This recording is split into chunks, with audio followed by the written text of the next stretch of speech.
On this week's episode of the Jesse T Show, the amazing and powerful Dr. Joe Esposito.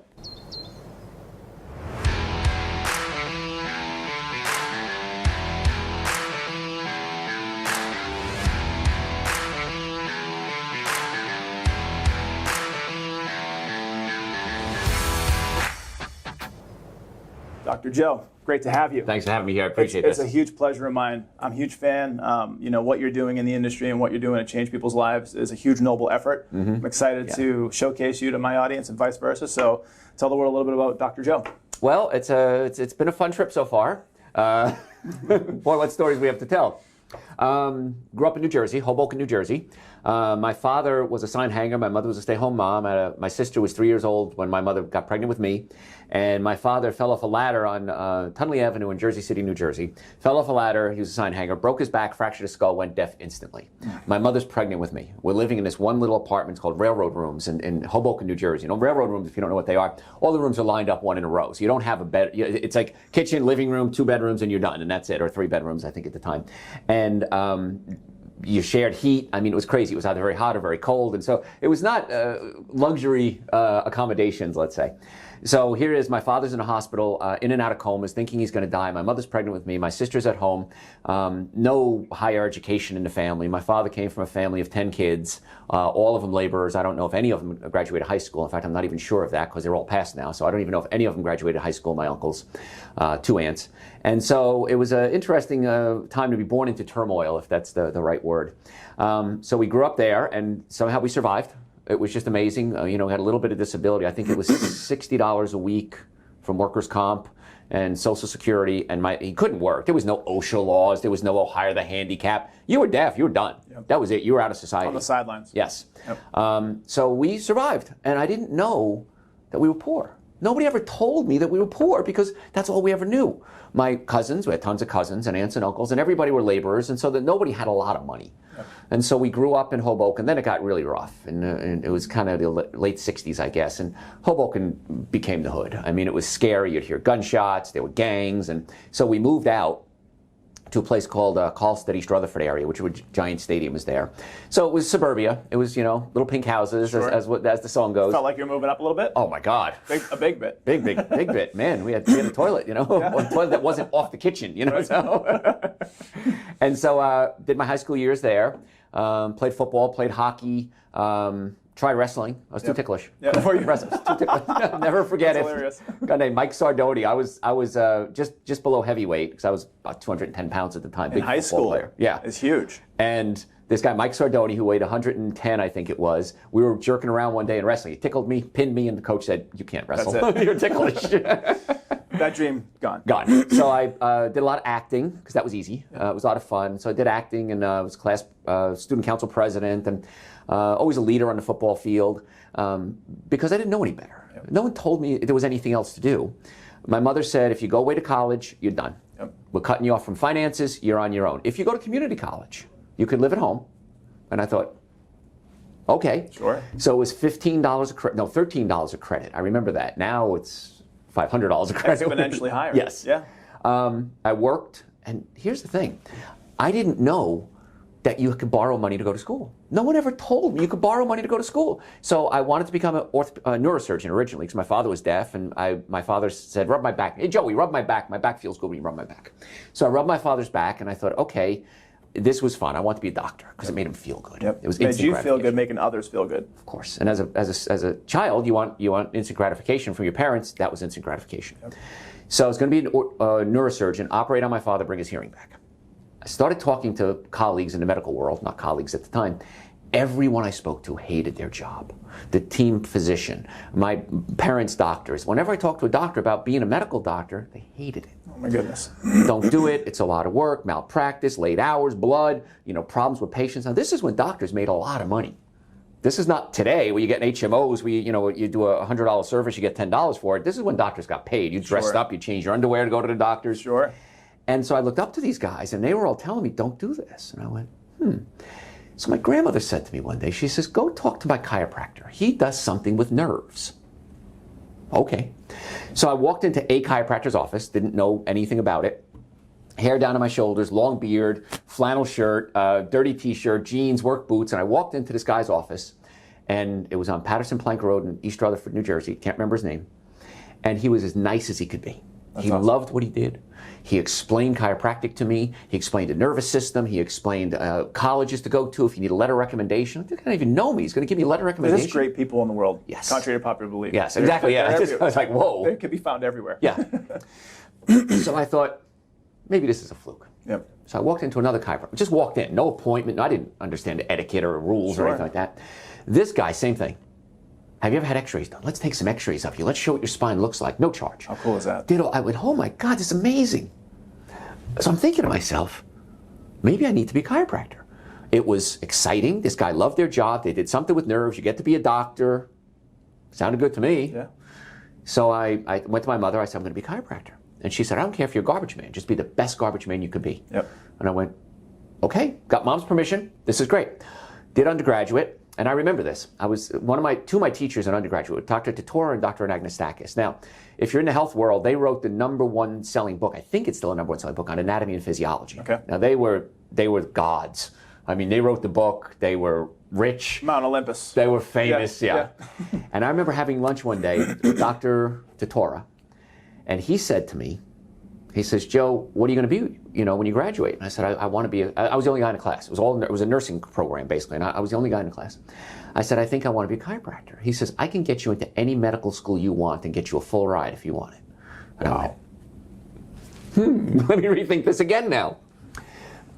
But I thought, no, I met the medical doctors, and they didn't like their jobs. So I said, I'm going to do this. He says, well, I wish you well. If it's anything I could ever do for you, let me know. So for the first time, I was getting adults supporting this young punk dirtbag in his career. And I went, and for Dr. Titora to say this, I was like, oh, this is really huge. Professor Titora, he wasn't even a doctor. Professor Titora, I went, this is huge. Yep. So now suddenly the ball is rolling. And so I worked real hard. I remember one week I got 5 paychecks, plus going to school, because I did any job I could. Delivered papers, I worked at restaurants, any job you could think of, I did it. To support the dream. Support the dream. Yep. Because I didn't know you could borrow money to go to school, and I knew school was expensive. Sure. School was $800 a quarter at the time. Yep. And I thought, $800 times X amount of quarters, did the math. I lived in an apartment, I moved out of Georgia October 1st, 1981. The apartment we had, I met 2 guys who were going to school, said, well, we'll be roommates, didn't even know them. Doors didn't lock, windows were stuck open, shag carpet, purple bathrooms, cockroaches everywhere. Yep. It was $180 for a 3-bedroom. So we each paid $60. Sure. And that was our rent. But you had a roof over your head. A roof, that was it. Yeah. And I got to school and people were saying, you could borrow money to go to school. I had no idea. Well, I had saved up enough to do it. Didn't have a car for 2 years. Bicycle to the grocery store, walked to school. My social life was, if somebody's going out, would you take me? Yeah. That was it. Here, a young kid wanting to go out and go party. And I was like, can I drive along with you? Right. Went to school, graduated at 23 years old. Third in my class, 23 years old, honors graduate, had no idea what I was doing. You weren't ready for it yet. My brain wasn't ready. I wasn't physiologically advanced enough to be a doctor at 23 years old. The prefrontal cortex in my brain wasn't formed yet. Yep. But I did it. And I remember this. I delivered pizza at Domino's on Powers Ferry Road at night to pay my rent on my office during my day because I had no patience. And I had to pay rent. As you've achieved this doctorate status and you've in some people's minds arrived, right? You never really want to arrive, but some people think they've arrived. You're still doing whatever it takes to hustle and to keep the lights on and to keep the dream going, and you're out there delivering pizzas as a doctor. Yeah. I was the most educated pizza deliverer in the country, probably. Yeah. And my biggest fear, that I would deliver a pizza to a patient. And say, Jess, here's your pizza. I'll see you Tuesday for your appointment. Walk away. Never happened. We were talking about maybe turning it into a house call. That's right. Oh, while I'm here, pizza. take off my Domino's hat. Oh my goodness! And you actually finished school a year early. Out of the 4 years, you did it in 3. I did it in 3 years. I just accelerated. I took every class I possibly could. I took weekend classes because I wanted to get it done. Yep. That was my goal. I did anything I can do to get this over with. I wanted, and it was great. But I wanted to become a doctor. What's your mentality during those years, those formative years where you're transitioning? Because there's so much, and you mentioned, we talked about off air, until you're 25, your brain's not even fully formed. Right. And nowadays, kids, as they're going through, they're not really ready for the world. And sometimes they're late 20s, early 30s. Right. And so how are you pushing yourself? What's driving you? What's your mindset? What are some things you're doing? If you could take us back to those days, like kind of give us a tangible feel of what that was like for you. Yeah. I didn't know you could fail. Yeah. Nobody told you. I remember being on a swim team. I was not the worst swimmer on my team. I was the worst swimmer in the county. I remember doing a backstroke and both teams waiting on the side of the pool for me to finish so I could start the next heat. But I didn't know you could quit because no one told me you could quit. And I thought, well, I guess I got to finish this season out. And then I didn't do another season because I was miserable. Sure. But I didn't know you could quit.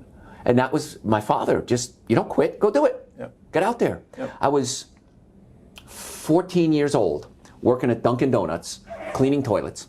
And there was a baker there. He was from Bulgaria, didn't speak English, no idea what his name was. And he taught me how to bake, just with sign language, basically. Yeah, showing versus telling. Exactly. Yeah. And he would make funny, dirty little donuts, and we'd laugh, ha ha, 14-year-old kid, ooh, that's funny. You're loving your job at that point. Right. And then I remember walking to work one day at 14 years old, and snow up to the hips. Sounds like, I walked to school, in the snowstorm, but this was true. And I get there, it was me and one waitress made it into Dunkin' Donuts that day. And the baker couldn't make it. He was snowed in. So she said, you know how to bake, right? And I was like, I don't know. She goes, you got to be 16 to bake. How old are you? I said, 16. I lied. Not even 17. Not even Everybody 17. goes with the age. Whatever I had to be, I was. And I made donuts that day, and they came out horrible. Sure. I mean, they were huge, and they were misshapen, and anytime anybody came in, it was usually just the cops and the guys plowing the road at the time. Yeah. And they came in, if they made one comment about the donuts, there's a Jersey girl. Yep. She said, you're buying twice as many now. And they bought it because they were afraid of her. Yeah. So it worked out, in a sense. I became a baker at Dunkin' Donuts. I didn't know you could not do it. No one told me you couldn't do it. So just the mindset of, and maybe in a way, a blissful ignorance. Like you just didn't know. And because you didn't know, you were empowered to just keep striving, where other people that may have seen or experienced failure before, they're like, this is too hard, I'm just going to give up. Mm-hmm. Yeah, just keep doing it. Yeah, just put your head down and charge. And life sucks sometimes. Yep. But no matter what, it's always going to change. No matter what happens, good or bad, it's going to change. It always does. So just be prepared for that. And that was, looking back, it was horrible.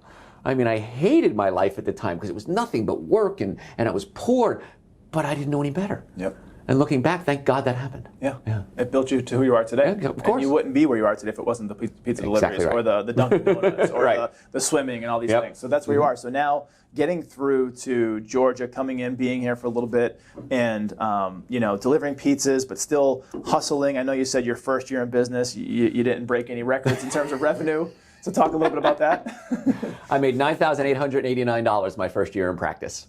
That didn't count my pizza delivery. That was seeing patients, 9,000. And I could have collected food stamps. Yep. That's how poor I was as a doctor. My second year, doubled my income. Still could have collected food stamps. Yep. That's how poor I was. But I didn't know you could collect food stamps. You work and you do it. Yep. And I remember bicycling my first 2 years in college. I didn't have a car. I bicycled to the grocery store with my newspaper bag that I used to deliver the newspaper in. And I bicycled to the grocery store and walked to school. And on weekends, pray that somebody would be going out and take me along, because they had cars. Yeah. I didn't have a car. So to have a social life. Have a social life. Do something. Yes. Yeah. But it was funny, even, trying to get a date was like, well, I didn't have a car. I lived in this rundown, roach-infested pigsty. I'm like, how am I going to get a date out of this? Yep. But it was all, looking back, I was just talking about this the other day to one of my friends. I said, wouldn't it be great to go back and do it again? Because you didn't realize how great it was. Sure. You didn't realize how... Kind of enjoy the moment a little bit better versus just kind of always stressed, worried, or looking towards the future, be in the present a little bit better. Exactly. Yeah. Mm-hmm. And that's a trick for most people. A lot of my friends and clients, they are so focused on chasing something, or they're focused on the what if, and it's just the only time we really have is the present. Yes. We've lived the past, we look forward to the future, but we're only here right now. Mm-hmm. And so I think that people miss out on that, but it's a good perspective to have moving forward, because it brings in a whole new world of self-awareness. And I'm sure now in your season of life, thinking of these things and knowing these things, you could probably appreciate now more than you could. It was just incredible, and it was fun. Because we played jokes on each other. My college roommates, nothing but practical jokes. Like, you lived in fear. Yeah. I mean, I remember my roommates sewing, I say explosives, like firecrackers, things that you pull apart and they pop, sewing them into my bed sheets. That's incredible. incredible. I pull the sheets down, they pop, pop, pop, pop, pop. I mean, it was just crazy. That's a level of pranks that goes above and beyond. There's the little small things, but that's like next level. It was next level stuff. But to keep yourselves occupied, happy, having fun, I mean, it's a survivor's mentality, and then you started to learn how to thrive through the business. And so let's talk about after your second year, and you've doubled your income, which, thinking about it in terms of revenue now, if you were to double your income now, it would probably be a huge difference, right? But back then it was so humble, but you still kept going with it. Yeah. And so now you get through second year. What does your business start to look like getting into your third, fourth, fifth year? And then like where did it start taking a turn from there? I finally realized I had no idea what I was doing. Yeah. Here I was about 25, 26 years old, and I realized I need help because I was too proud to take, because I always did everything on my own. Yep. I never had anybody supporting me, I just did it. So I started taking practice management seminars and learning how to run a business, how to answer the phone, how to be a secretary. I became a certified secretary. I took secretarial classes and have a certificate that I'm a certified secretary as I'm practicing. Good for you. Because I didn't know how to answer my own phone. Yep. Something as simple as that. They don't teach you these things. Nothing. They don't teach you sales. They don't teach you client relationship management. Right. They teach you the skill, the science, but it's all the soft sciences that go along with it. Yes. Yeah. Yeah, so then I realized, okay, this is how I got to do it. So then, that's what led me almost to the reason we're here, you and I found out that if I went out and did public speaking, it was a way to generate income and patience, generate awareness. Because I teach people now, and I do a lot of teaching now. When it comes to marketing, it's three things: who you are, where you are, and what you do. That's it. Yeah. Who you are, where you are, and what you do. So I said, okay, if I go out and give a lecture, and I remember my first lecture, it was, oh gosh, Susan Rasmussen was the teacher, and I gave a lecture at Marietta High School. And I walked in, and I was just calling around who would have me speak. Yep. I didn't care who it was. And she said, sure, I don't care who you are. Come on in. Gave me an hour off. And I found if I talked about chiropractic, nobody really cared. Sure. But if I talked about nutrition, people got excited.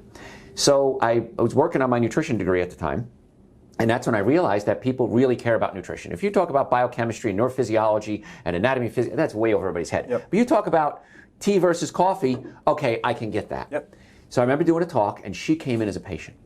And I went, oh, this works. A new marketing technique. A new marketing technique, branding, awareness. You're doing something that you like. Exactly. Yeah. And so I spoke anywhere I possibly could. It didn't matter to me. I would speak, the Kiwanis Club 50 miles away. Gone. I was there. Yep. It didn't matter. I did everything I possibly could. I remember watching a Behind the Music show one time, and Natalie Merchant of 10,000 Maniacs. I'm a huge 10,000 Maniacs fan, the band. And Natalie Merchant was doing a little solo gig and had a little group around, and they were asking questions. And somebody said, Natalie, I'm a young singer. How can I become a Natalie Merchant? And she said, never pass up the opportunity to sing. And I thought about that. Now, I don't sing. No, you sing. I don't sing. I'm the only Italian in the world that can't sing. You have the gift. I don't. So. But I took that and put it in my own life. Never pass up the opportunity to tell people who you are, where you are, and what you do. Absolutely. So many times I would set up lectures at a health food store or at a whatever, and I'd show up and I'd have my suit on, the best suit I could buy, and a tie that actually might have matched a shirt, maybe not. And I'd walk in and nobody would show up. And I'd sit there and I'd wait 15 minutes, and I'd pack up my suitcase, I'd pick up my sign, and I'd go home. And the first thing I did was book my next lecture. Good for you. That was it. You kept after it. That didn't work? All right, but what will work? And that's what led to eventually making a living at this. What did you start learning? Because a lot of people that are listening to this show are building businesses, or they're evolving and developing techniques and processes in their lives for different things: health, wellness, families, relationships, business, right? What were some of the takeaways? Obviously, perseverance was your narrative. You just kept showing up. You didn't let one bad event throw you off, or 5 bad events. When you started gaining traction, I guess, how were you gaining traction? Maybe what did you learn to get people to show up potentially, or during the conversation when you're speaking in front of a group, things to say, kind of like, what were some of your learnings during that process of getting your marketing and your speaking legs underneath you? Well, you had to close the deal. I mean, that sounds horrible as a doctor to say that, but you had to convince people that they need to care. If you have a toothache, you go to the dentist, there's no question. Chiropractic care at the time was almost a luxury. Now it's a necessity, and it's mainstream, and it's the #1 non-medical profession in the world. Dentists get the #1 success rate, chiropractors get the #2 success rate. Chiropractic is the most effective, least expensive treatment for back pain. By far, bar none, any study that's valid is going to say chiropractic first. At the time, medical doctors wouldn't talk to us. We were the quacks, we were the voodoo doctors.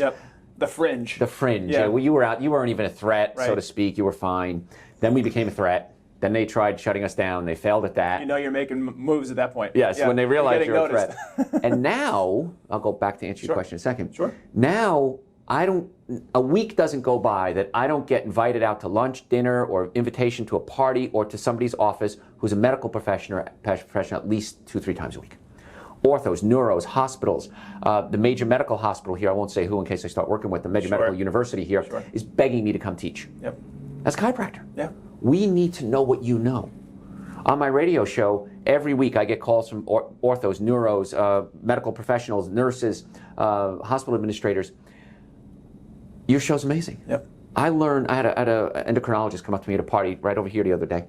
And she said, you don't know me, I'm such and such, I'm a doctor. I've been in practice 20 years. She goes, I'm an endocrinologist. She goes, every time I listen to your show, I learn something new. She goes, thank you. You got me excited about medicine again. Isn't that incredible? That's so cool. The motivator, the muse that you've become because the passion and the stick-activity. You never gave up. Never give up. So you asked me before, and I got a little off on a tangent there, sorry about that. You asked me what happens, what happened from one lecture to another, and I started doing one lecture and then another. And again, the marketing is rule, who you are, where you are, and what you do. And I kept thinking every day of my life, I don't think a day goes by, and I know a day doesn't go by still to this day, what can I do to better serve my patients? Yep. Because I know there was a song, a line from the song, you're probably too young to remember it. If I can meet him, I can get him, but yet I haven't met him. Okay. Okay, Sam Cooke. Okay, yeah. And the line from the song is talking about girls. If I can meet him, I can get him, but yet I haven't met him. Yep. That's why I'm in the state I'm in. Another Saturday night, and I ain't got no body. So, but I love that line. If I can meet him, I can get him. If I can tell people why they have healthcare problems and then what to do about it, because all of us have healthcare problems. And we all want to know, what can I do to get better? Yeah. So that's when I realized, okay, that's my lot in life. I'm going to tell people, this is probably why you have your problem. This is probably why we can get results with it. And if we can't, at least then I can tell you where else to go. Sure. Because every day in our practices, we have 3 practices now, we're opening up 2 more. Patients come in and say, I've done, and then they go through their list. Yep. And sometimes I have to stop them. It's like, okay, I get it. I got it. Okay. You're following. You've been to 8 doctors, you've been to 10 doctors, you've been here, you've been there, you've been to the major clinics all around the country. Nobody knows what to do. Our goal in our office is get to the cause of the problem, not just treat the symptoms. Yep. And when I got that in my head and I owned it, because at first I said it, but I didn't own it. Then I owned it and I said, okay, we can get to the cause of your problem. And then people said, yes, this is where I want to be. And always ask. Yep. Always check in. Who do you know who lives locally who has a healthcare problem that will benefit from chiropractic care or nutrition? We do a lot of nutrition as well. Well, my wife, oh my God, she never shuts up about her headaches. Okay, why don't we do this? Let's set her up a time to come in and let's do a consultation with her and let's see if this is something I think I can help. Yep. Oh, okay. People don't know what they don't know. That's right. Okay, so let's see if we can help headaches. So if you came to me and you had left leg pain, you would think I'm the best doctor in the world to fix left leg pain, but not right leg pain, just left leg pain. And so we usually get referrals from people with the same problem. Yep. You have headaches, my wife has headaches, my friend has headaches. Okay, but this guy's low back pain, I get low back referrals from him, shoulder pain. So we have to let the world know that there's 206 bones in the body. We work on all 206 of them. Yep. And that's what it is. And that's the hardest lesson I'm finding now that I've become the old man in town. Students come to me all the time, young doctors, all professionals come to me and say, what do I do? Yep. I'm failing miserably. Who you are, where you are, and what you do. And then give them a reason to come see you. Why should I come see you? What benefit is there to me? Because it's all about me. And then I'll do this, because this show is kind of different than our practice. I'll have one of my young doctors, one of my interns working with us, and I'll say, watch what happens when you walk in a room. And I'll walk in the room and I'll sit, you just said at the break, 95% listening. Yeah. I'll sit and listen to the patient, and then I'll say, okay, I think this is something we can help or not help. I'll say, watch what happens when you break that rule. I'll walk into the room. Hey, Tom, good to see you, man. Hey, listen, let me tell you what I did this weekend. Yep. So what I did is I went hiking and then I did within 20 seconds, Tom is going to speak over me and say, let me tell you about this shoulder thing. Yeah. Tom doesn't give a rat's behind about you. That's right. Tom cares about Tom. So whenever you're in business, no matter what the business is, it's all about Tom. Yep. Make people feel special. Yes. Let them know they're heard, and solve their problem. Solve their problem. So it's real simple. So that's why I said today at the break, I said, am I talking too much? And you said, no, this is This is what we need, because right. you're the professional. You're the expert, and there's so much value that you have to give. You know, my world is separate for what I do in my business, and so this is all about you and shining. And so I want you to get that out there, because there's going to be people that are listening that don't know where to turn. There's going to be people that listen and that have an idea about their body not feeling well, or maybe they're just not in the right headspace. And with your information, they're going to be able to find you or find a resource that's going to be able to help them. And so, being someone who's in health and wellness, to kind of shift gears a little bit, being someone who believes in being holistic as possible, and growing up with poor foods in the house. You know, we didn't have any money either. Right. We grew up very similar backgrounds, Italian American, that do whatever it takes to succeed in a sense. And you know, we didn't know we were poor, but there was things we went without. There was times in Boston where we didn't have any food, so we just did a little bit of butter, toast, and cinnamon. So we had like cinnamon toast. And, we had no heat in the city of Boston when you were talking about the snows up here, walking uphill both Yours ways. was higher, right? Yeah, I mean, we turned on the stove and like we made do with what we had. But I noticed growing up the nutrition wasn't always where I wanted it to be. I'm just getting into it now. I'll be 38 in December, and I'm just getting into this health and wellness phase of my life. For a lot of reasons. I've seen a lot of people pass away. I've seen how health and wellness can really make your life a lot better while we're here. And you really adopted that too. And you've gone way past the norm in terms of certifications and degrees. And so let's jump into the nutrition piece a little bit and how food is medicine. Start there. Get away from the pills. Like, don't look for a pill for a solution. And what happens in your body when you have a poor diet. When you start to, I think you have 3 levels. You have a bad diet, get it to middle, and then get it to good. We could talk about this. Sure. And then also things like intermittent fasting. So let's just get it. Let's nerd out a little bit. I love it. And nutrition, wellness. You should, I don't know if there's enough time for you. Why don't you get me on my soapbox? We'll do part 2. Okay, we'll do part 2. Good. Nutrition is the one thing that you have control over. Now, if you're in a car accident, you have neck pain, back pain, acid reflux, you might need to come see us for that. Because that's a physical thing, and we have to physically work on you. That's a one-on-one thing. But nutrition, you have 100% control over what goes in your mouth. Yep. So I always say you have to eat anyway. You might as well eat good food. So again, when I was a kid, you were a kid, the food supply was different. Yeah. We didn't have the steroids, hormones, chemicals, pesticides, herbicides, genetically modified food, glyphosate. It's a mess. I mean, I remember, like, I was a sports, you played sports, but at 210 pounds, I was the biggest guy on my team. For sure. At 210 pounds, now you're a kicker. Yeah. You know, things have changed a lot. Big time. Yeah, I mean, people are bigger, fitter, faster, hopefully fitter. Right. But this generation, it's projected now, this generation of children is the first generation ever to have a shorter life expectancy than their parents. Isn't that incredible? By 5 years. What's gone wrong? Yep. Because all the sciences are saying we're living longer. Right. But really what's happening. Right. Yeah. Well, I don't know if we're living better, though. Yeah. Right. That's the whole thing. And you want to live longer and better. That's true. So you want to be like a candle. You want to burn bright from the minute you're lit to the minute you burn out. That's right. But I see so many people. What's a big industry now? Industries, senior health care, senior housing. Everybody's a senior housing. How much does it cost to live in a halfway decent senior housing? $80,000, $100,000 a year. Yeah. A year? Yeah. Oh my God! You could live on a cruise ship cheaper. You could. People do that. I know. I've heard stories of this. I've read this. And I'm thinking that's what I want to do. Cruise around the world. You can gamble. You can have fun. Whatever you got to do. Food every day. Your beds are Karaoke. changed every day. Right. So it's scary what's happening, and I'm hoping that we as a society wake up and go, okay, we're living longer, but we're sicker. If we want to live longer, we can be healthier too. Yep. And that's the cool part. And genetics play a little bit of a role in it, but what you eat has everything to do with it. For sure.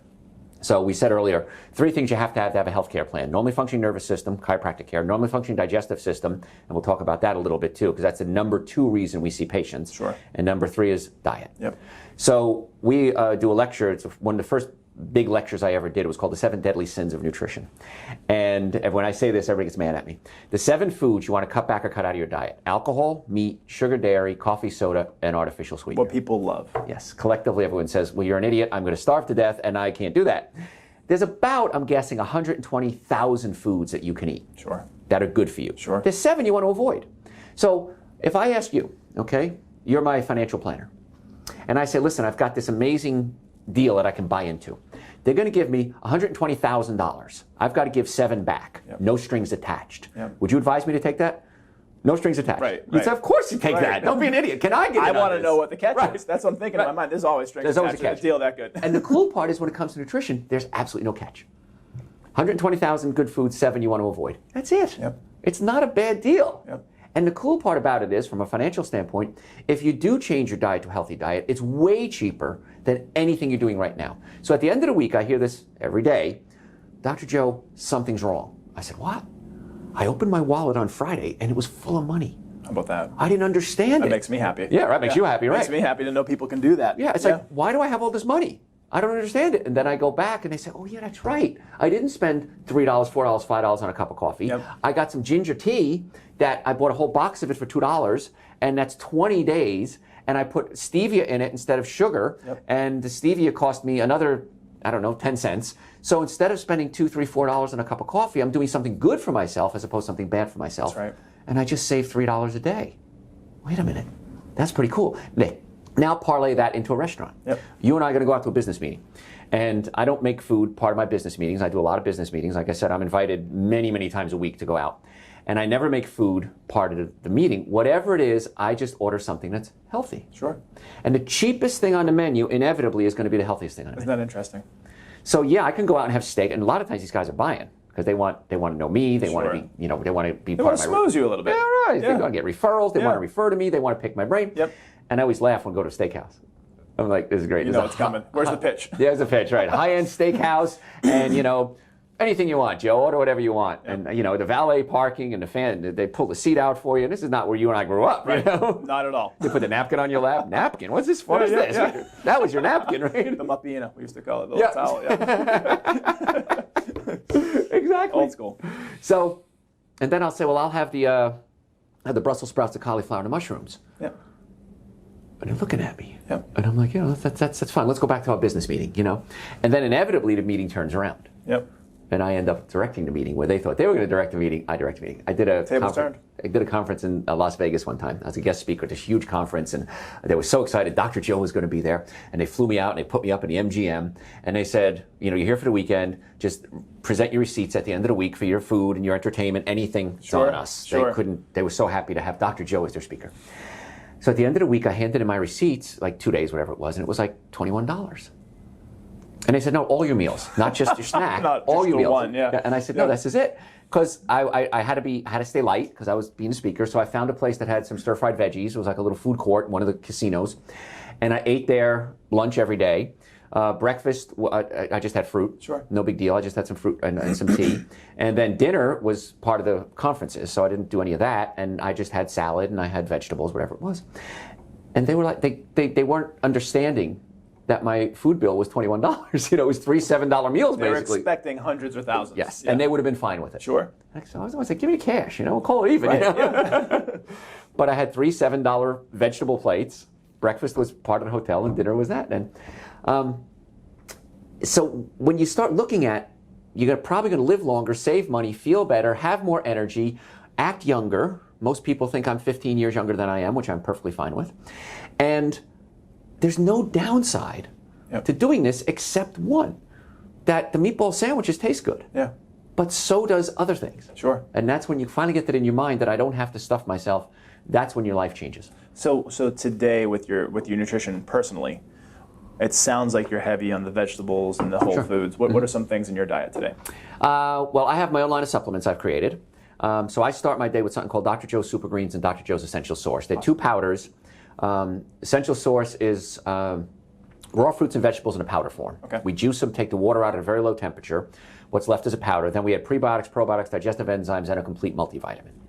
That's Super Greens, Essential Source. Super Greens is wheatgrass, barleygrass, and alfalfa grass. We juice that and take the water out. Okay. And the reason I created these is one of the problems I ran into when I tell people start changing their diet is, well, I bought a bunch of fruit and it went bad. I bought a bunch of vegetables, I didn't know what to do with it. Yep. So I took it in a powder form and I said, here, it's cheaper this way, it doesn't go bad, it's in your cabinet, it travels easily, take this every day. Sure. And I originally invented it for myself, and then my staff was stealing mine. And so then I said, okay, so then the patients were like, what are you guys drinking? Oh, I'm having Dr. Joe's Super Greens. And, oh, what is that? Oh, so I had to actually start manufacturing it. Okay. By accident. Demand. Yeah. And now we ship all over the world. That's awesome. So the Super Greens, the Essential Source, absolutely. Then I had an apple and a tangerine this morning. Okay. For lunch, I'm going to have a salad. Okay. Salad is almost always my lunch. Any protein on the salad or just greens? You don't really need protein. Okay. In fact, I just did a radio show last night on protein and how most of us will get 3 to 5 times the amount of protein that we need. Sure. I listened to that one. And yeah, just the oversaturation of protein could actually enable growth in certain cancers. Yes. Too much proteins will kick those fast forward. It activates the MTOR pathway. The MTOR pathway and insulin-like growth factors are things that stimulate abnormal cell growth. So we want to down-regulate or shut down the MTOR pathway and insulin growth factors, and that's when we find that people respond tremendously. Have you seen any cases, either personally through your practice and your locations or through some other colleagues, where people have been able to turn around life-threatening illnesses and or cancers through nutrition, plus other things? Not every day, every hour. Okay. Wow. That's how common it is. That's incredible. Yes, and it's amazing. I mean, you look at the research. Dr. McDougall did the research on reversing heart disease, which was totally unreversible. Sure. Until he did research and said you could easily reverse it. Okay, Dr. Neil Bernard. There's other great doctors out there that I follow. Yep. You know, my mentors, and it's so easy to see. Yep. I have people with hardening of the arteries all the time. Oh my God, if I've had a nickel for every time. Yeah. Yeah. And so as a chiropractic team, we take x-rays, we see hardening of the arteries in the abdominal aorta, or what's called common iliacs. And you can see, if you see it on the x-rays, it's bad. And I'll say, listen, this is 100% nutrition based. Sure. I want you to do everything I say for 6 months. If I'm wrong, so what? I lied. Yeah. And I joke with the women. I said, what, am I the first guy to ever lie to you? And they go, ha, you know. Right. And they go, oh, that's so cute. I said, do it for 6 months. If I'm wrong, I'm wrong. If I'm right, I'm right. Either way, at that 6 months, we'll make a decision what to do from there. Yep. If you don't like it, you can go back to the way you're eating and we're fine. I'm going to support that decision 100%. Inevitably, when someone does what we say, sometimes it's within a week, they'll call up and say, oh my God, I went to the bathroom. Yeah. I had my bowels moved. I can pee. Romantically, I started to function again. Yep. I can sleep. My breath doesn't stink. I feel better. I'm losing weight. Why didn't I do this sooner? The biggest complaint I get, 35 years of practice, I missed a half a day of work. Why didn't I do this sooner is the number one complaint I get. Is it just creatures of habit? People are, quote unquote, sometimes lazy when they don't want to make a change. Like, what do you find where people, if you know you have the right information, I know that if I do this, this will happen, and I know this is correct, but I'm not doing this. What is that? Whenever it's funny, it happens now. I'm vegan. I haven't had an animal product in 35 years. Okay. Now, I'm not asking you to be vegan. I'm not asking you to be vegan. But knowing what I know, I would say if you knew what I knew, you would do what I do. Yep. If you knew what I knew, there's no other option. I miss grandma's meatball sandwiches with provolone cheese. Of course I do. I'm not going to lie to you. I miss cannolis with regut cheese inside and chocolate chips. Yeah, I miss those things. Yeah. But when you understand how dangerous that is, you look at food differently. Exactly. You have no other option. You're almost your body's a temple, and you don't want to harm your temple. Yes. Yeah. And you know, and I always tell people, do it. And then after 2 weeks, if you're not willing to do it for 6 months, 2 weeks, do what I say. At the end of 2 weeks, go out and have pizza. Makes you feel awful. Exactly. I did it for a week. So last week, there's this, I follow Joe Rogan and his podcast, and they always do Sober October, where all the guys, they kick booze, they kick drugs, whatever, if they smoke weed, whatever. And Joe Rogan's very fit, he's into martial arts, he's all these things, right? And so, you know, they do this every year. And so because I listen to it and I'm aware of it, I did my own Sober October. No processed foods, no added sugars, which I want to ask about that in a second. And then minimal to no alcohol, because I like to have a beer here and there. And after the first week of doing that, I unfortunately broke my Sober October on Saturday, just because my wife, she just asked me to eat something and whatever, and I just gave in. I get it. And I felt like crap. Good. After a week. After 1 week. Right. So with the added sugars, what's your understanding or knowledge if I have a fruit that has natural sugar versus added sugar? Right. Do you just need to take all sugar away altogether, or where's your mindset around sugar in general? Sugar's a biggie. That's one of the top things we talk about, protein sugars. Yep. Your body can process glucose. Okay. When you put glucose in your body, now I'm going to get the nerdy hat on. Do it. You asked me, right? Yeah. You got me. Let's get weird. All right. Glucose is the fuel your body needs. So if you take white table sugar, 50% fructose, 50% glucose. The glucose gets into the body, goes into the cells, and is utilized as fuel. The fructose has to be converted into glucose, and it happens in the liver. Okay. So as the fructose is converting into glucose, you can do about 20 grams a day. That's about 3 or 4 pieces of fruit, max. Okay. After that, your body starts producing a waste product called uric acid. In the process of converting fructose into glucose, uric acid is produced. Uric acid gets in your joints, and it hurts. Yep. Now, as a health... I had gout. Gout, exactly, one time, and I'd never had it again because I changed my diet. Well, they always say cut out the meat if you have gout because of the purine metabolism. Purines, yep. But fructose also converts into uric acid. Nobody talks about the fructose. Never heard of that. So fructose converts into uric acid. That's not the worst part. Fructose prevents the body from properly producing something called nitric oxide. Nitric oxide is a vasodilator. It opens up your blood vessels.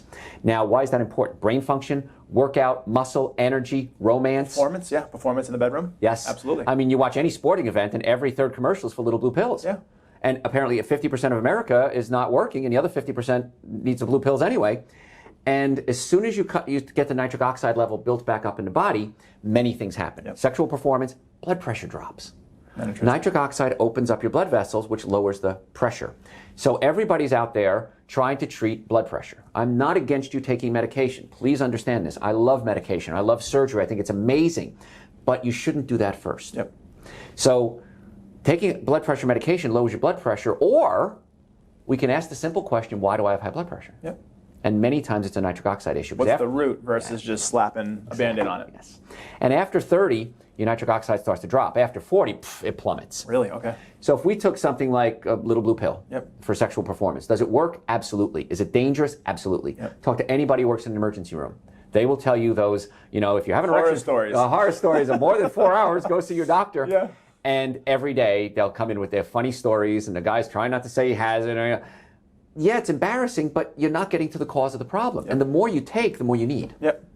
So if we can get mentally and physically. Another supplement I have is Dr. Joe's nitric oxide support. And it's amazing, and some people use it for sexual performance. Some people use it just for brain function. I use it for brain function. And some people use it because it gives them a burst of energy. Yep. I can't tell you how many people across the country have given up coffee because they take Dr. Joe's nitric oxide support. Now, coffee is one of the 7 deadly sins. Okay. Acid robs the body of calcium. Dehydrates you. Dehydrates you. Yep. The more you drink, the more you need. I can give you the whole physiology. And it messes with your hormones, too. I've heard more than 1 cup a day. Yes. I've never needed it. I've always been like high energy. But my wife drinks 3 or 4 cups a day. Yeah. She needs it. Yep. Needs it. Yeah. Well, it's an acid. And whenever you put acid in your body has to neutralize the acid. We talked about that last night on a radio show with protein. Yep. But coffee's an acid. The body uses calcium to neutralize the acid. So you're sucking calcium out of your muscles, out of your joints, out of your nervous system, out of your bones. It's incredible. And that's one of the leading causes of osteoporosis. And everybody's drinking coffee. Everybody. Number 2 important to the United States? You're the financial guy. Oil, I think, is number 1. Coffee is number 2. Yep. It's interesting all the negative effects it has. And so where does that leave you in like kind of having conversations with people about maybe how to kick it, how to minimize it, and then the vasodilators with different things that you offer, and so like maybe weaning them off the coffee and then getting them on something healthier for them. Oh, exactly, yeah. So with Super Green's an essential source. That's the starting point. Everybody should be on Super Green's an essential source. That's the minimum supplement you need every single day. There are 2 powders. I mix them up with coconut milk, almond milk, because again, dairy is one of the 7 deadly sins. Sure. And I drink it. If you want to jazz it up a little bit, throw frozen bananas, some frozen berries, whip it up, make a smoothie. But that's the minimum supplements you should take every single day. Okay. That's the core supplements. Then if we have I take nitric oxide as I get older, nitric oxide. Vitamin D. Yep. None of us have enough vitamin D. Unless you're outside with your shirt off in the sun at least a half hour a day in the summer, you're not getting enough vitamin D. Now, we used to think vitamin D was for a thing. Now we're finding out cancer, brain function, sexual function, immune system, bone growth. Oh my gosh, vitamin D is everywhere. Everything. Yep. And vitamin D is the cheapest insurance policy you'll ever buy. And you were mentioning instead of doing the D2 where it converts to D3, and Yes. you were mentioning the 50,000 international units. Can we talk a little bit about the protocol? Well, again, traditionally if you get a prescription, it's for 50,000 international units once a week of vitamin D2. Vitamin D2 has to be converted into vitamin D3. Yep. Why not take the cheaper vitamin D3 version and take 5,000 units a day? Yep. And that's what I do. I take 5 drops a day. It's 5,000 international units. It's Dr. Joe's vitamin D. We also put vitamin K2 in there because vitamin K2 is one of these up-and-comers that everybody needs for bone health and immune system. So we have vitamin D with K2, little bottle, cheap as heck, travels everywhere. But it's so important. Yep. And there's studies now showing that if you take vitamin D and your vitamin D levels are normal, you have the same success rate as the flu shot. Really? Yes, Yeah. helping avoid the flu. I can't remember the last time I took that flu shot. I've never had one, so. But, I mean, how silly is that? I mean, and if you want to do the flu shot, again, it's up to you. It's always your choice. All I give you is information. What you do with that information is totally up to you. But the vitamin D is just off the chart. It's absolute no-brainer. So, in my world, Super Green Essential Source vitamin D have to have omega-3 fatty acids. Yep. You have to have those omega-3 fatty acids. They're called essential fatty acids. If you hear the word essential in the world of nutrition, it means your body can't produce it itself. You have to get it from an outside source. Yep. Essential amino acids, Yep. essential fatty acids. So omega-3 fatty acids are really important. I'm a vegan. I don't eat animal products. Yep. So where do I get my omega-3 fatty acids? Well, people say we can get it from fish. Fish has a lot of omega-3s in it if it's wild caught. Yep. If it's farm raised, they don't eat the natural food chain. They don't eat the food that ate the algae. Yep. And so the omega-3 fatty acids are diminished or reduced or nothing. Sure. And they're also fed corn and soy, farm raised, so the omega-6 fatty acids are extremely high. The relationship between 3 and 6 has to be right. Everything. In a perfect world, 1 omega-3 to 1 omega-6 in your diet. In America, we have about 30 omega-6s to 1 omega-3. That's incredible. And that's horrible.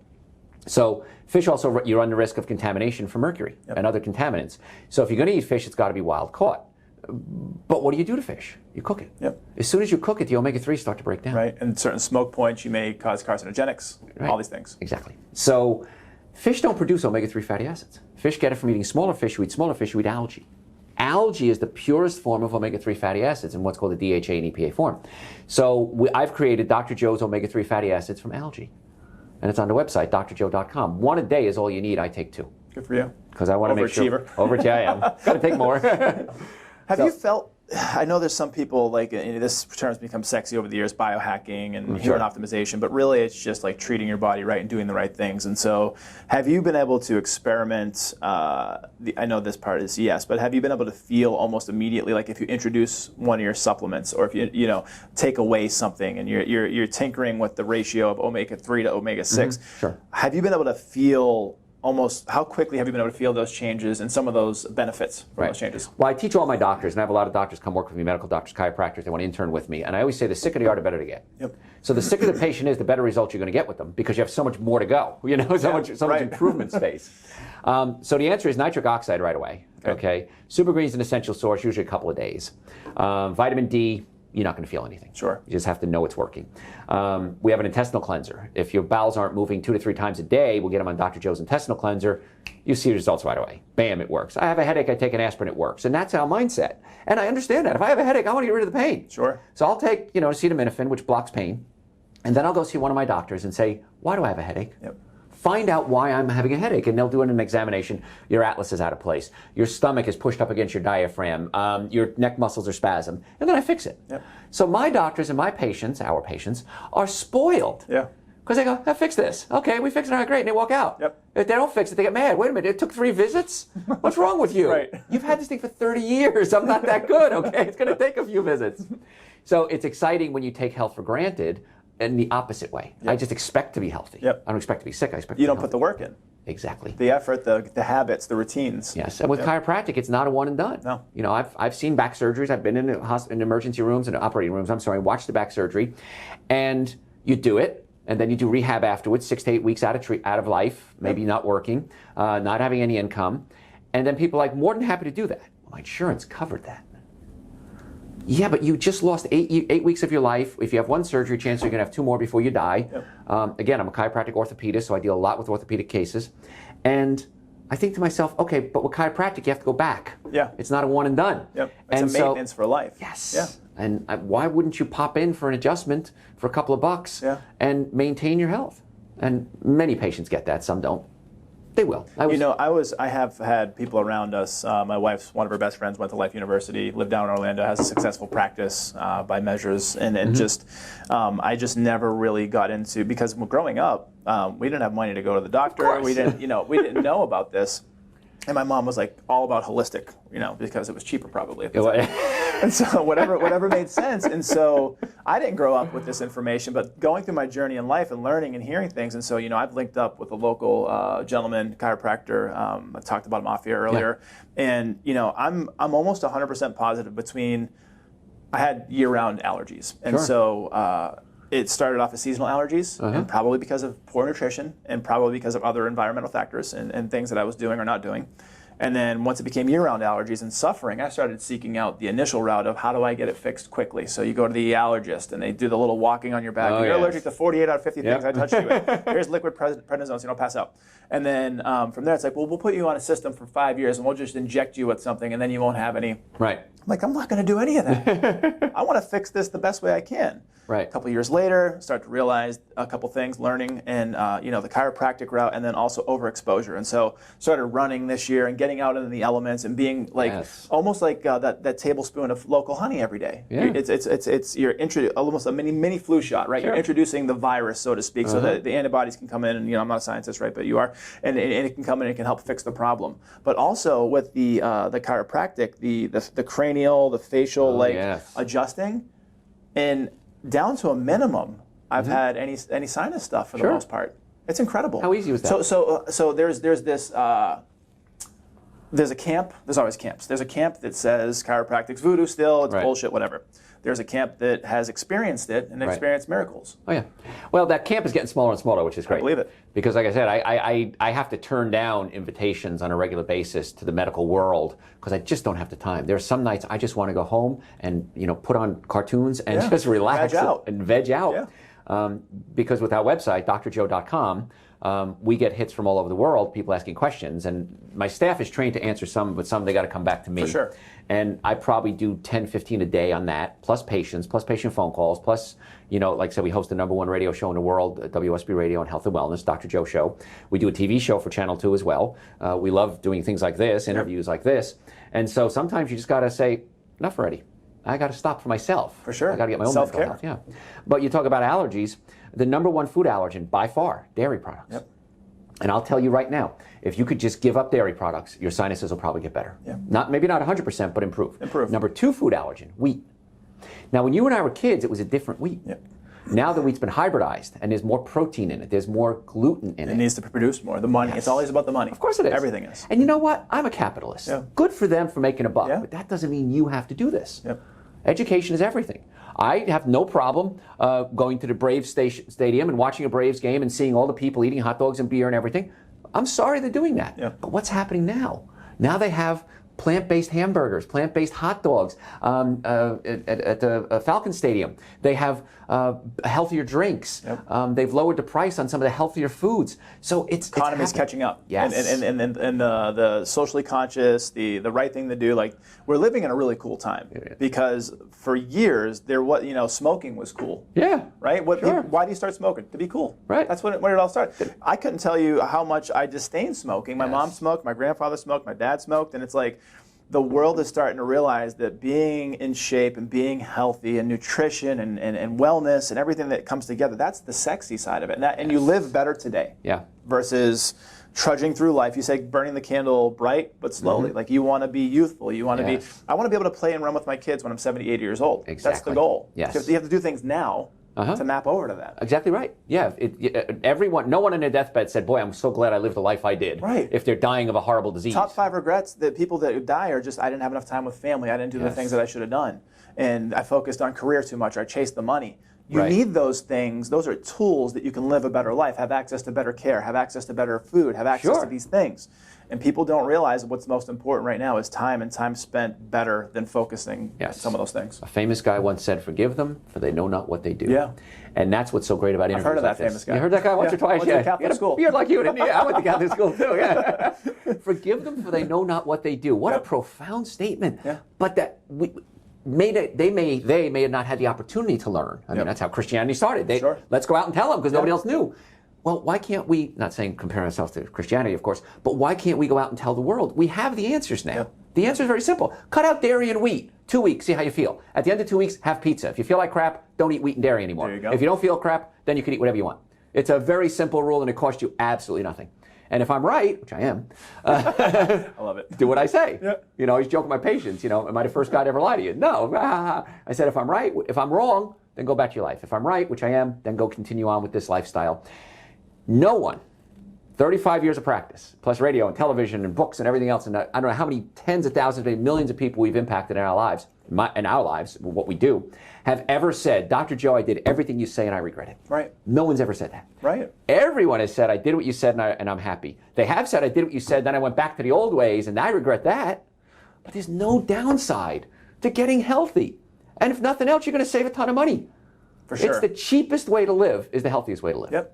And it's a lot of principles that have survived through the ages. Like eat things that, if you're going to have proteins, like things that have swam, flown, run on Earth versus like man-made things. Sure. And plants and vegetables and whole foods. I mean, those are the core tenets, I think, of most health. And most people just want a quick fix or they don't have the time. And it's also about the routine of planning before you go to do something. If you know that you're going to be traveling, have some supplements that you could take with you. Of course. Have some greens. Have some of the Dr. Joe's line of awesome, right? Yes. Like whatever. I love that. Line of awesome. I'm stealing that from you, man. That's mine awesome, now. right? But plan ahead, and also where my mind's at. We have a 5-year-old and a 3-year-old, and so they're brand new to the world.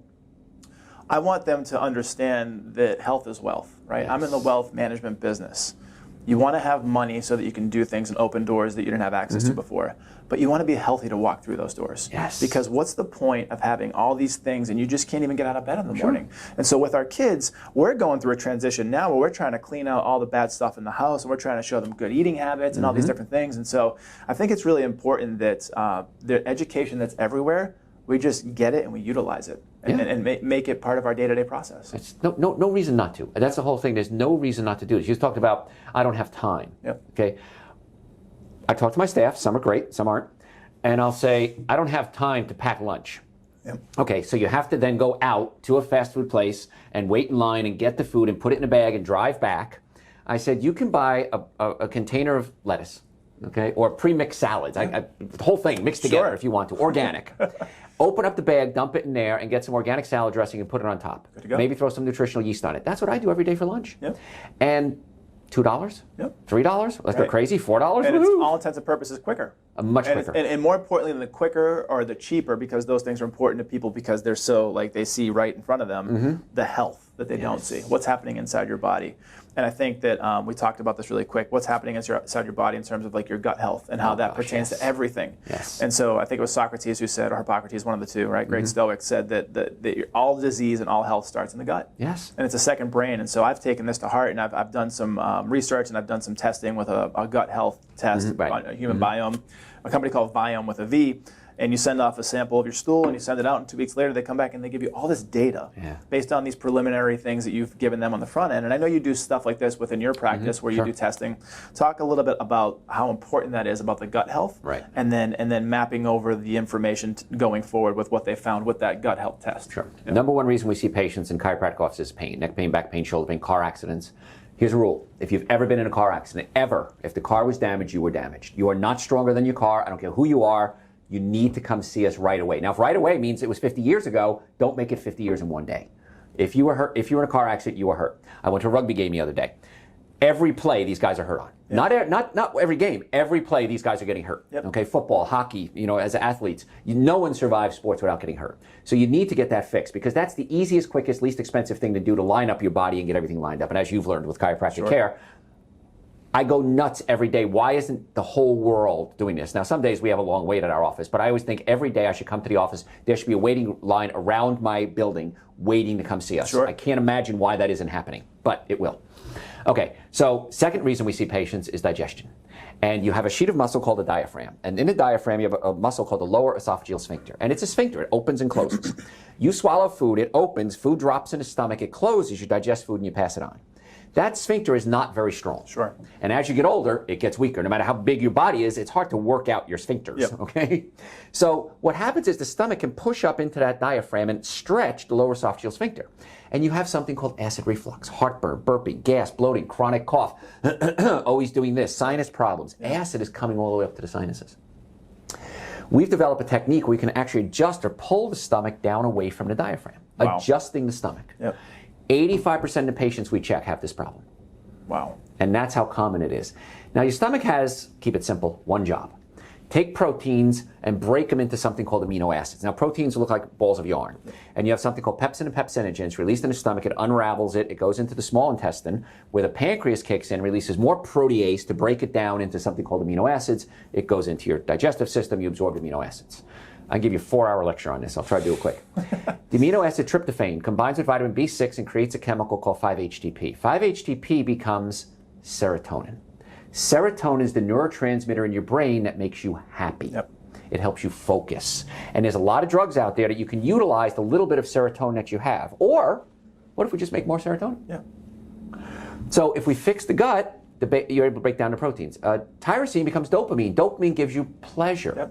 So every case I've ever seen that has an emotional component, anxiety, depression, bipolar, suicidal, there's always an undiagnosed digestive problem. So we're starting up here, work our way down. You wanted to know about guts. So if you have burping, gas, bloating, acid reflux, folks, just come see us. It's usually a very simple fix. It's not one shot. It may take several visits, but it's when you fix it, kids want to name their kid. Patients want to name their kids after you. Oh my God, this is amazing. I don't burp anymore. My breath doesn't stink. I don't have terrible gas anymore. You are my hero. But it's way beyond that. And here's the thing with serotonin. 95% of the serotonin is not used in your brain. It's used in your gut. You said it. The gut is the second brain. All the chemicals that work in the brain work in the gut. The serotonin, dopamine, norepinephrine, GABA, all are neurotransmitters working in both places. And it's connected by something called the vagus nerve. The vagus nerve is a big, thick nerve, comes out of here, out of your skull, goes down into your digestive system. And if the stomach is up against the diaphragm, the vagus nerve is being irritated. Many times that sends an impulse over to the heart, and the heart beats faster than it's supposed to. leading to high blood pressure. We talked about nitric oxide as a chemical reason. Here's a physical reason. And there's nothing you can do chemically to fix the stomach. You have to do it physically. They just took Zantac off the market. There's an ingredient in it that might cause cancer. I didn't know that. Yes, took it off last week. Wow. But it's funny because the announcements were, but you can still take it. Sure. Wait a minute. Of course. You just told me. It's like the disclaimers on every pill commercial there is. Could cause death, diarrhea. Like people don't listen to that because they see the wonderful family running through the park and the kids are having fun. Right. Like in the background, you hear this monotone conversation just high enough saying XYZ is going to happen to you. Yes. Right? So again, I'm not against medicine, but fix the cause if you can. If you can't, then medicine steps in. Medicine should be your second step. Yep. Natural health care first, drug second, surgery last. If you use that as your guide for health care, you'll be fine. Yep. You won't get things done that you don't need done. So fixing the gut is so important because if you don't do that, the food passes into the small intestine partially digested where it rots. Yep, and you get leaky gut and all this stuff. Leaky gut. I can give you a 3-hour lecture. I can draw you the gut and the lumen and the gaps between the villi, but you get leaky gut where big chunks of protein, undigested food, fecal matter get absorbed into the blood system. Then the blood system starts attacking it. And now the immune system is attacking anything that doesn't belong in the blood, and you're overburdening the immune system. Yep. You only have so many warriors, so many soldiers. Yep. And if it's busy trying to attack undigested fecal matter in the blood because of leaky gut, now virus comes along, the flu comes along. And we got so many warriors, how many fronts can we fight on? Right. And that's where you start leading to disease. So Socrates, they didn't know why. They just knew it. Yep. Now we know scientifically why that they were right. Information to back it up. Yep. And so there's a lot that we can do naturally and holistically. That's something that I've taken on a while back, and it's helped me lose weight. It's helped me with more energy. It's helped me live a better life while I'm here. Intermittent fasting has been huge because it's been able to do all these things for me. And so you talk about your body doing all these things with fighting off other things, and it's like you only have a certain amount of warriors. What you've talked about in some of your shows and some of the things I've learned is intermittent fasting will allow you to just relax and repair and let your body heal itself. And so I've gone to and it's not even a thing anymore. I've done it for so long that it's just standard. I never was a huge breakfast guy. I always felt really full and sluggish after breakfast. I'm high energy anyway, so I don't eat until 1 or 2, and then I shut it down by 9 or 10 at night. And it's an 8-hour window. It's easy for me. Real simple. So talk about intermittent fasting and the benefits and how people can get into it and learn about it and all that. So important. Number one consumer of energy we have as humans is sex. The number 2 consumer is digestion. Now, most people are not having sex all day, every day. We are digesting all day, every day. And so you got to give the gut a rest. And the body heals when it's resting. So intermittent fasting has been shown to help with every disease like known to humanity: heart disease, cancer, diabetes, anxiety, depression, obesity. We talked about depression. So what that means is you give your gut a break. So in a nutshell, you eat a meal, it takes 8 hours to digest it. This is just general terms. So you eat breakfast, 8 hours is lunch, 8 hours is dinner, 8 hours is sleep. You never give the gut a break.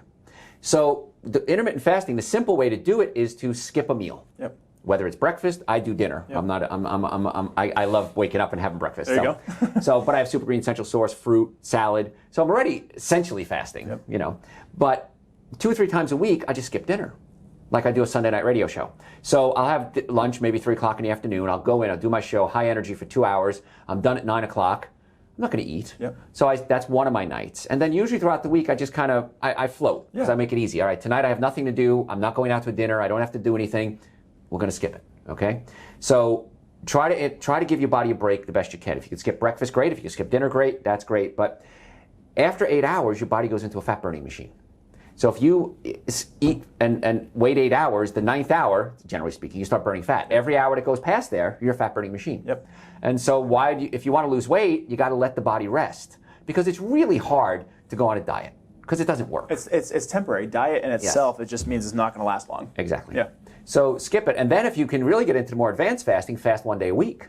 Just drink water. Make sure you do water, of course. And you could do super greens and essential source, by the way, when you're fasting. That's okay. Awesome. Skip 1 day a week. You know, as Catholics, originally it was Lent. You would skip Friday. Yeah. You wouldn't eat anything, and then they got loose. Yeah. All right, you can. Then it was only fish. Right. Like, no meat, but just you can eat fish. And now it's like that's all out the window.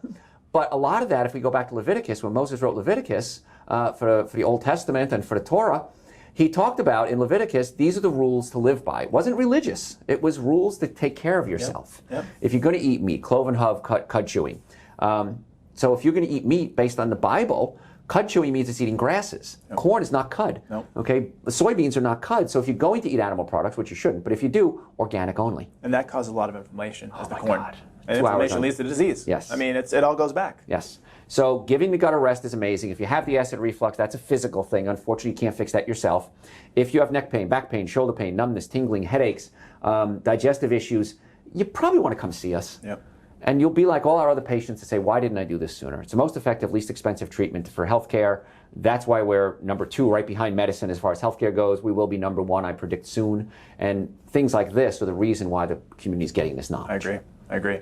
So all these things said, all these protocols, processes, a lot of them are just a matter of creating a good habit and following through. But then a lot of it too is understanding people like you and what you do and how to find you. And so we'll talk about that in a moment. But what's the mission currently today? So we're looking October 2019. You're working on a lot of these things. You have a lot of highly sought after radio shows, videos that you do, people that are coming to connect with you, learn from you, and you still have a practice to manage and to run. And you're opening up multiple locations. So now you'll have 4 and 5, I'm assuming, right? And then you have your supplement line, all these things. And so I guess one thing is how you're holding it together. I guess what keeps you on task, and then the second piece is what's the mission? What are you driving today? Sure. Okay.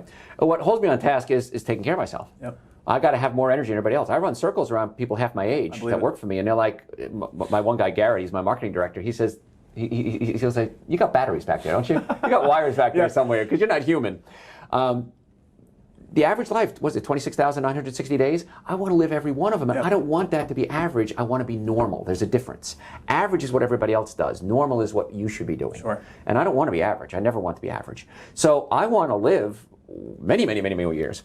And so I keep myself together by making sure I'm taking care of myself, physically, emotionally, chemically, make sure my digestive system is working properly. And it's not hard. Yep. And it's cheaper than anything you're doing right now. We all have 24 hours. Why not have fun with them? Enjoy them. Yeah.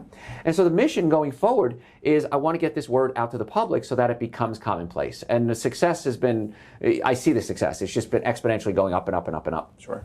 When medical schools want me to come teach, and I get calls, I got a call from Romania a couple of weeks ago, and they said, "We need you to come to Romania and teach what you know." And I said, "I don't have time to sometimes leave my office for lunch. I have salad. That's why I bring my lunch with me.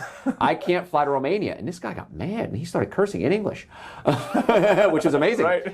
And he said, "This is not fair. Yep. You in America have this secret, and you're not sharing it with the world." Wow, he took it that far. He took it that far, that we had a conspiracy here in America. So no, it's not a conspiracy in America. We got to get the word out to make it the conspiracy in America. We're not there yet. Yep. So, but I was actually flattered that he got mad at me, sure. that I wouldn't come to Romania and teach what we know. So why wouldn't you use this knowledge to get well? Yep. What can be better than being healthy? It's incredible. I mean, there's so many ways to get information and connect with people. Maybe that turns into like a Zoom call or something. He gets a bunch of people to connect. Sure, and that's what I said. I said, we can do a Zoom or a Skype if you want to. I'm more than happy to do that for you. I do want to share the information. It's just constraints. Right. Yeah, and on our website, drjoe.com, we have well over 1,000 hours of audio and video podcasts. Some people are visual learners, some people are auditory learners. So you can go there, you watch videos, type in the website a topic you're looking for, with PMS or pain or digestion, whatever it is. We probably have a video on it. If we don't, we're going to do one soon. But just watch a few videos. Yep. And the videos are a blast. It's like this, only it's one topic. It's focused on one topic, and we do 2 hours sometimes 1 hour. You get to go real deep. Really deep. Yep. Yeah, this is just, we brush the surface. Sure. And if you have questions, send them to me through the website, drjoe.com. I'm more than happy to answer your questions for you. All the supplements we talked about and a lot more are on the website, drjoe.com. We ship all over the world. Again, my goal is to get you well and keep you well. Yep. And I think you're doing that. And I think people that are reaching to you from across the seas understand this. It's great. So keep it's it exciting. up. So go home message for the listeners and the viewers. And then you mentioned kind of drjoe.com, but some other maybe social media places they can find you. Oh, sure, yeah. And by the way, I do seminars. So if you ever want to hire me as a speaker, I'm more than happy to do that. Just call my office. You can talk to Garrett, my marketing director, and he'll set that up. We're on Facebook. We're on Instagram. Follow us on Facebook and Instagram. We live stream a lot of things. Coming up in a few weeks, I'd like to invite you, as a matter of fact. We're doing a TV pilot. It's going to be right here in Atlanta at WSB Radio. It's going to be on a Tuesday night. If you want to come down, I'll try to get you in. I think I should be able to pull some strings. And we're going to do a TV pilot because my bosses are just like out of their minds. So like one of my bosses looked at me and he said, "Why are you not the #1 TV host in the country?" Sure. And I said, "I don't know." I said, "You got to make that happen for me. Right. You're the contacts, yeah." So it's just a lot of fun. And so for seminars, for workshops, the website is there, audios, videos. I want to get as much information out as I can as soon as I can. And if you like what you heard, you could always give us a nice review on Google. We like those. And because we want to get the information out there. And the only way we can do it is with your help. So. And go home message for people that are listening. You have to eat anyway. We might as well eat good food. That's it. Simple and easy. Dr. Joe. Thanks, man. I Great appreciate time. it. Thank you so much. I'm Jesse T. He's Dr. Joe. Catch us next week on the newest episode of the Jesse T Show. Take care.